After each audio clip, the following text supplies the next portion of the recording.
Podcast. The Brutal Intermission Podcast. So, thank you for joining me. Anyway, how's the boat experience been? Oh wow, it's been great. This is day 2. Now the coffee and water is here, Yep. I suppose. We'll take a break. Yeah. Oh. Oh, sorry. Hello. No worries. Alright. Yeah, this is day 2. We left yesterday, and we've been waiting for this gig for about a year or something. We've been knowing that we were going. Oh, really? There. Yeah. It was booked quite early, and we've been wondering what this would be like. It's a bit weird situation to be sent on a cruise in the Caribbean as a black metal band from Norway. Right. But we really enjoy it this far. This is my 10th doing this, and yeah, I agree. And it's got to be a big difference, right? Because you're coming from dark, cold Norway, and you're going to be in 90-degree Jamaica tomorrow. These days, it's like snow and ice and harsh conditions in Norway. So this is a breath of hot, fresh air. Right. So, nothing to do with the cruise, but why do you think so many metal bands come out of Norway and Finland? Because per capita, it's way bigger than anywhere else in the world, right? I suppose You think it's that weather? I suppose it's just fewer inhabitants of the countries. I suppose the percentage. I don't know. Maybe it's the cold and the grim foresty, terrains and stuff like that. I can't really answer why, because I'm not from anywhere else. I only know this. So. But if you look at it, like the bands that come, even on this boat, it's mostly Finnish or Norwegian, right? Yeah, that's good though. Oh, I agree, and that's where a lot of the bands that I listen to as well come from. I understand that for Americans, the European thing and Scandinavian thing is quite exotic. Yes. So it's a good thing for us. We're not that big a band, but to be brought over here, that's a huge compliment. Right. Well, we appreciate it. Time out. Thank you so much.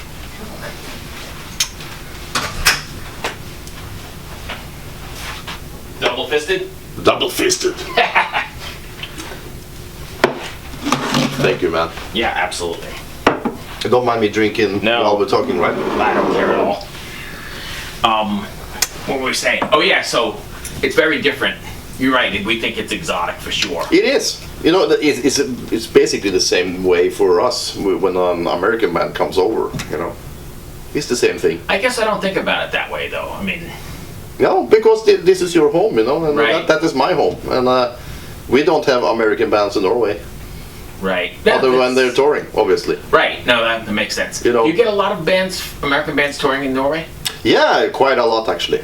Yeah. Norway is it's flushed with metal concerts and rock concerts and stuff. And it's flushed with, that's pretty much the birthplace of black metal, right? Yeah. Like that whole Bergen or whatever. Yeah, it's spread across the country and actually outside the bigger cities too. But if you ask the right or wrong people, where did black metal come from? Many people say Venom. Right. But I don't. And they bled over to Bathory in Sweden. Right. Who nailed, the first sound in a way. To me, I suppose Bathory is the beginning. Though I hear a lot of Venom in Bathory. He has been inspired by Venom. Yeah. That's no guessing. You can hear it. Are you okay with this? We're just kind of talking, right? It's fantastic. Okay, great. But what about the claims to that record store, that whole scene, like Mayhem and all that stuff? You wouldn't consider that to be the... Yeah, that's, because you have pre-black metal or post-black metal or whatever you call it. And the Norwegian thing is obviously born with Mayhem. Right. But to me, I suppose Dark Throne and Burzum are more heavily influences for me. Mm-hmm. It's quite cool that Dark Throne is well known for the necro sound and stuff. Right. And that is actually inspired by Fenris receiving a generation copied Vader demo. Oh, really? Yeah, because of the generation copy, the sound has become necro. Right. You know what I mean? And So like lo-fi. Yeah, because Yeah. of all the copies. You know, the copying of the tape. And that kind of inspired Fenris to do the necro sound that we can hear on A Blaze in a Northern Sky. Yeah. You know, and that's magic. Right. No, I was talking to the guys from I Am the Night. I guess it's I Am the Night Horde or whatever, a black metal band from over there, Norway, I believe. Maybe Finland. But they were pretty much into that sound too, and they said the same thing. It's like that whole tape passed down sort of thing. Yeah, and you know, the necro soundscape is what captured me, you know. When I heard the early Burzum stuff, and I heard Transylvanian Hunger, it hit home, you know. It just hit beyond everything and within me, a deep place, you know, and that is what kind of gave me the urge to do this. Was it if you don't mind me asking, was it like the lo-fi stuff of it, the simplicity, or I guess it's not even simplicity, it's the... Actually, it is simplicity. Okay. Yeah, it is. Absolutely. Was that what kind of nailed you? Yes, it becomes more... How can I describe it? It becomes more earthy and, you know, basic and primal and more real, I suppose. I suppose real is Organic is a is the word that idiotic comes to word, mind. but organic, that's the way it is, you know. And primitive black metal is fantastic, and that is why I did the first couple of Mork albums that way too. Right. You know. So fast forward to 2024, the record comes out. What's been the response to it? Pretty good? Yeah, from what I have seen and heard, people enjoy it, and you know, the critics have been good. So How much thought or time or headspace do you give to the critics? not much, but you know, if I see anything Right.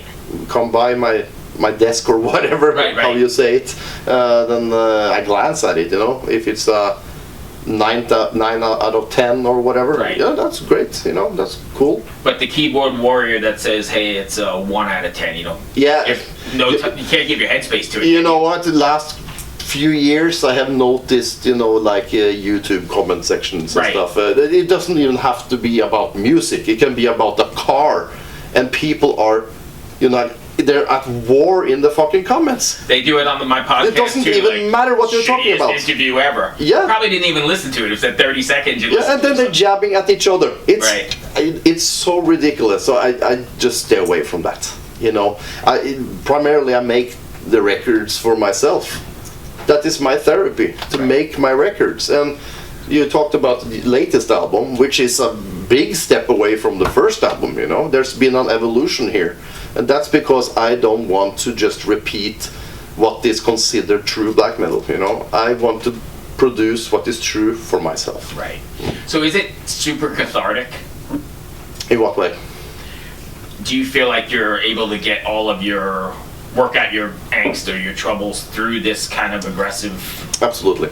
You know, I suppose I'm a troubled guy. You know, I suppose most people are. Right. You know, but creating this way for me is like poking in the wound. Right. It's a fascination for the darker sides of your feelings and emotions and stuff. You know, and later years, Mork has been more about existential questions than anti-religion. You know, Right. it's a bit more about the human kind, I suppose. And the meaningless of it. Yes. You know? That's very Nietzsche-ish. Is that even a word, Nietzsche-ish? I don't Yeah, know. sure. Whatever, I just made it up. I'm Norwegian. I was talking to the guys from Die Antichrist earlier, and they kind of said the same thing. Hey, it's beyond like the 80s, 90s, where it was anti-religion bullshit. Now it's more... Satanic Panic. Yeah, I lived through that. Yeah, sure. It's a cool image. Right. I give it that. You know, it's easy to make an image out of it, and it's cool. You know, it's catchy, and it's a good point because I hate religion. Right. I wish nothing but to remove that religion from the earth. I am probably the exact opposite of you. I am fascinated by religion, but as I take lots of classes and I have a master's in religious theory and that kind of stuff. Not a particular religion. I'm just very interested in the overall philosophy of religion and how it works. Yeah, absolutely. It's fascinating that people allow something to control them like that. Right. You know? So when I get into something like this, I think it's really interesting. And those guys from Die Antichrist said the same thing. Like, hey, we're really not. It's not like Hail Satan. It's more like philosophical human condition kind of shit. Yeah, because Hail Satan, that becomes punk rock. Yes. You know, it's rebellious. It's just like a fist in the face or a middle finger to something. It's a rebellion. Right. You know what I mean? Yeah. And to me, I have nothing against it, but it's a bit too easy for me and my music because I want to delve into myself, and that is what black metal is to me. Is that emotion? You know, it's not about holding a placard or something. Right. Do you ever feel like you've put too much of yourself into your music? Yeah. Too vulnerable? Yep. So how do you reconcile that then? Do you just say, fuck it, I'm going with it? Or do you like pull back and censor it? No, luckily I have been pretty open and flowing when I'm recording and creating, that I don't hold back. And more so over the span of the albums. Because if you listen to the first albums in the chronological order, you can hear it started as a basic primitive black metal thing, and then I've been opening up more and more, you know. And if you listen to the latest album, if you listen to the final track there, that's acoustic guitar piece with a suicide letter sung over it in clean vocals, and you don't get more vulnerable than that. Right. And I think, I'm not a musician, so I don't know for sure, but I think it connects more with people, right?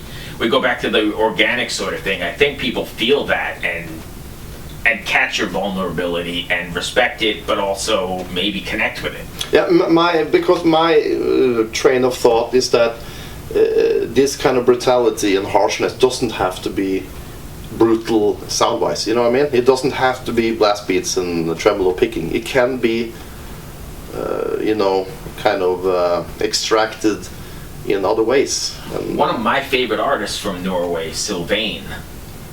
Are you hip to her? No, not too much. Very ethereal kind of stuff, but black metal roots with the screaming and the whole thing, and it's powerful as shit. Yeah. And my background isn't black metal purely. You know, it's I come from classic rock, 70s, 60s stuff. You know, more than black metal. So obviously I enjoy a groove more than a blast beat, I suppose. But I have a lot of blast beats, I do. But they're not like technical death metal blast beats. You know what I mean? Yeah. I got the slow-paced ones. That grooves more, and that's important to me because at the end of the day, it's music. Right. And I think music should make you feel something and groove a little bit and whatever that is. And it's okay to be brutal. Absolutely. Many bands are excellent brutal bands, but it's not for me to just be that. I have a hard time. If my mind is like, okay, I'm going to write a brutal song now, always it takes a sidestep somewhere and becomes a groove part or something. I just can't let it go. So, you have bands like 3049, which are good friends of ours, and perfect brutal music. Yes. They are geniuses. And on their that. record this year was really good. Yeah, absolutely. We played with them recently, just before Christmas. Fantastic band. That's my example of a brutal band, though. Right. Yeah. So what's next for Mork then? What do you have on the agenda? We're going to play a show tonight and a show on Sunday on the boat. And then we are playing some festivals here and there, playing some shows back in Norway, because it's been a little while since we played properly in Norway. So I suppose there's a couple of gigs coming up there this year, and I'm working on new music. So I don't know if this applies to you at all, if this even makes sense, but do you ever feel intimidated playing, I'll get it at some point, playing black metal in like the capital of black metal? So you could have Burzum there, or you could have, do you ever think about that, or is that not a thing? I didn't quite catch your question. Do you ever feel, I don't know what the word is, but maybe like, hey, I'm playing black metal in front of the kings of black metal?